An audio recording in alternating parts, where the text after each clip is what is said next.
What's going on, guys, and welcome back to another video. So today I want to talk about Social Security again, but I want to talk about a potential new direction, because what we're seeing is that there might be a different direction to increase benefits for Social Security.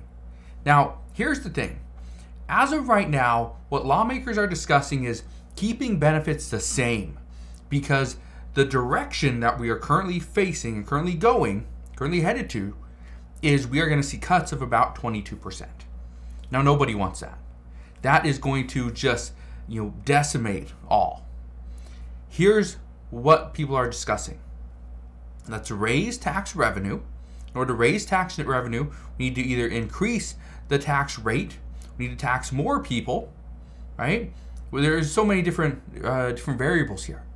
But there is something that lawmakers have been discussing. I talked about this just the other day, is if we can increase the amount of revenue coming in from tax revenue without actually increasing taxes. Well, how do you do that? Well, you tax those people that are now coming into the United States, right? You tax the people that are crossing into the border.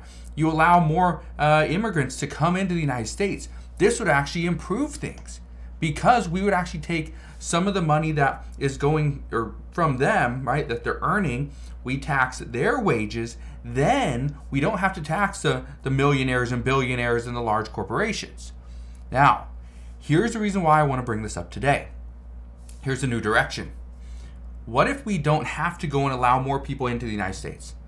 What if we can figure out a way to tax the American people without taxing the American people and pulling more of their own money? Well, how do you do that? Well, that's where things get a little bit tricky, but that is also where Senator Bernie Sanders comes in. Because just today, Bernie Sanders proposed a new bill that would increase the federal minimum wage to not $15 per hour, but $17 per hour over the next 5 years. Probably thinking, well, hasn't he proposed this before? He's proposed a $15, yes, not $17. We even heard from multiple lawmakers. Even anyway, there's a lot of lawmakers that have supported the idea of raising the minimum wage. The problem, though, is how do we raise it without causing distress and issues for certain industries? That's the problem. And this is why I bring this up today, is because Senator Bernie Sanders had this to say. He said, and I quote, "It is absurd that we have not raised the minimum wage since 2007. You can't have millions of people working for starvation wages." And if you've been following me along here on this channel for the past month or so, then you know I've talked about how there's a lot of signs that are pointing to 2006 and 2007 when it comes to our economy. What we are seeing is that our economy today is showing very similar signs to that of 2006 and 2007. You know what happened after 2007? 2008. Yeah, 2008 was a horrible year. Unless you had assets, unless you had money sitting on the side, and you were able to buy stocks and real estate and all these things, businesses that were just collapsing, because then eventually they shot back up. But the big thing here is we are seeing all those things again. Many lawmakers are supportive of the idea of a minimum wage increase, but it's the language. How do we get more support behind it, and how quickly can we do this? This is why people are bringing this up. Number one, they're bringing it up because, yes, it could actually help, but how do we do this without causing issues in certain industries? If we go up to $17 per hour, what is this going to do to the hospitality industry? What would this do to restaurants, right? Grocery stores? What would this do to, just small little mom and pop shops? What would this do? Would it cause them to go under? Some people say yes, other people say no. Now, the reason why I bring this up is simple. Right now, the current tax rate for the current taxes for Social Security, employers pay 6.2%. Employees also pay 6.2%. You pay 12.4% of your income for Social Security. That's what you pay. And think about this. If you make $10 an hour, right? Then every single hour you would pay, again, 12.4%. So you'd pay what, $1.24? Okay, every single hour you'd pay $1.24 straight to Social Security. What happens if you were to make $20 an hour? You're not paying $1.24.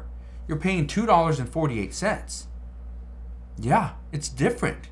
That's where things start to really add up. Is okay, well, from making $30 an hour, $40 an hour. Again, that's here nor there, because they were only talking about a $17 federal minimum wage. If we can increase it by more than double, it's like $7.25 right now. If we can increase it to $17 per hour, again, I don't think this is going to happen. But I just want to be very clear. We are now talking about not $15 an hour, $17 per hour. Guess what? We had lawmakers in the past talking about $11 an hour, and that wasn't voted on. Could we get that to happen today? Possibly. And it's because of this that, according to reports, White House aides are looking into roundabout ways to fixing Social Security. They're talking about, instead of taxing more people and just raising rates, instead of cutting expenses, right? All we need to do is find a little bit more of a complex answer. This could be it. This could be it, to take a new direction. That's what lawmakers are discussing. Now, the only reason why I bring this up is because I talked about this just yesterday. I talked about how Social Security, we could see an increase to Social Security benefits, but that would all be dependent on if they change the way Social Security is calculated. They change the formula.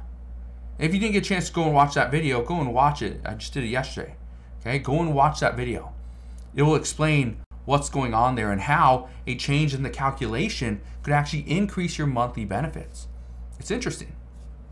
And that's what lawmakers are discussing. Looking at roundabout ways to get an increase. A roundabout way to preserve some of the funding that Social Security currently has. A roundabout way to ensure that Social Security remains solvent for the next 50 or 75 years. That's what they're looking at. Because right now, I think we can all agree on one thing. Congress cannot agree on anything. That's the one thing we can agree on. Congress is going to screw over the American people. How? When? Well, we don't know. We don't know yet. But it is coming. I expect it's going to happen sooner rather than later. And again, if they do, it's going to hurt the entire economy and every single one of us. But this is why looking at things like this, looking at different ideas, it may not be just a straight approach.